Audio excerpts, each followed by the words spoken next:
Hello, എവിടെ നിങ്ങൾ പുളിക്കാരന് പോയതല്ലേ? ഞാൻ മഴ കൊണ്ട് വരാണ് ബൈക്കുമേല്. മമ്പറത്ത് തങ്ങളെ എന്നെ പെരലെത്തി വിളിച്ചാൽ മതി. നോക്കി പോരട്ടാ. തണുത്ത് പറിച്ചിട്ട് വെച്ചോ. നേരത്തെ പിന്നെ ചൂട് കൊടുക്കും. ഒന്നെങ്കിൽ ചേടാക്കിട്ട് അവിടെ എവിടെ കയറിക്കുക, അല്ലെങ്കിൽ പെരയത്തിൽ വിളിച്ചാൽ മതി. പറ്റൂല, എനിക്ക് ഇപ്പൊ വിളിക്കണം. ഇത് പൊന്നല്ലേ, ഇത് നിങ്ങളല്ലേ ഉള്ളൂ. നിങ്ങളെങ്ങനെ അവിടെ നിന്ന് മോന്തിലെത്തി പോണ കഴിഞ്ഞാൽ പിന്നെ എനിക്കാരാ? അല്ലട്ടല്ലേ അവിടെ ചേടാക്കി കളി. അത് ഞാൻ പെരയത്തിൽ വിളിച്ചാൽ എന്നാ ഞാൻ വീട്ടിലെത്തി വിളിക്കാം. മുത്തേ, ഞാൻ എത്തി. കലത്തിയാ? ഞാനിതാ വന്ന് കേറല്ലേ. കലത്തി കളി ജലദോഷം പിടിച്ചില്ലേ? തോത്തിക്കൊളാ. ഞാൻ അവിടെ ഉണ്ടെങ്കിൽ ഞാൻ തോന്നി തരുന്നില്ല. പോരാ.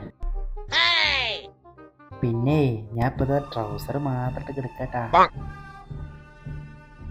പെണ്ണ പശിട്ടെടുക്കാൻ പ്രൈസറല്ലേ പോത്ത ട്രൗസർ. ഇവിടെ ഉണ്ടായിരുന്നു എന്റെ മോളെ. എന്താ ഞാൻ നിങ്ങളെ കൂടി കൊത്തക്കല്ല് കഴിച്ചിട്ടുണ്ടാവും. കൊത്തക്കല്ലോ ഈ രാത്രിയോ? ഞങ്ങൾ കഴിച്ചു. ഈ വിഷയത്തിന് പോലെ ഞാനോട് ഒരു കാര്യമായ കാര്യം പറയാം. ഞാൻ എവിടേക്കും പോണില്ല. ഞാൻ എന്നാലേ ചോറ് കണ്ടേട്ടാ. പോലെ ഒരു കാര്യം പറയുമ്പോ ഈ കുട്ടിയാണ് മണ്ടു. നോക്കേ, നമുക്കേ കെട്ടിപ്പിടിച്ച് കിടന്നാലോ രണ്ടാളും കൂടി? നിങ്ങളവിടെ ഞാൻ ഇവിടെ അല്ലേ? അതൊന്നും കുഴപ്പമില്ല, ഞാൻ ഇച്ചു കൂടി കെട്ടിപ്പിടിച്ച് കിടക്ക്. ചിന്തിച്ചു നോക്കിയാ ശരിട്ടാ. കസിൻ വന്നോളൂ, ഞാൻ വിളിച്ചാ. ഓക്കെ ഈടാ, എനിക്കൊരു വിചാരണ്ടേ. ഞാൻ മുട്ടുമ്പോ വിളിച്ചാ തോന്നിയ പറയാം. ഞാൻ ഇങ്ങനെ നിന്നേരാം. ലേനാണെങ്കിലും മൂസനാണ് കിട്ടൂല. എന്റെ തോന്നിയാസത്തിന് മുട്ടുമ്പോ തുറക്കാനുള്ള സ്ഥലല്ലേ? അന്തസ് വേണ്ട, അന്തസ്.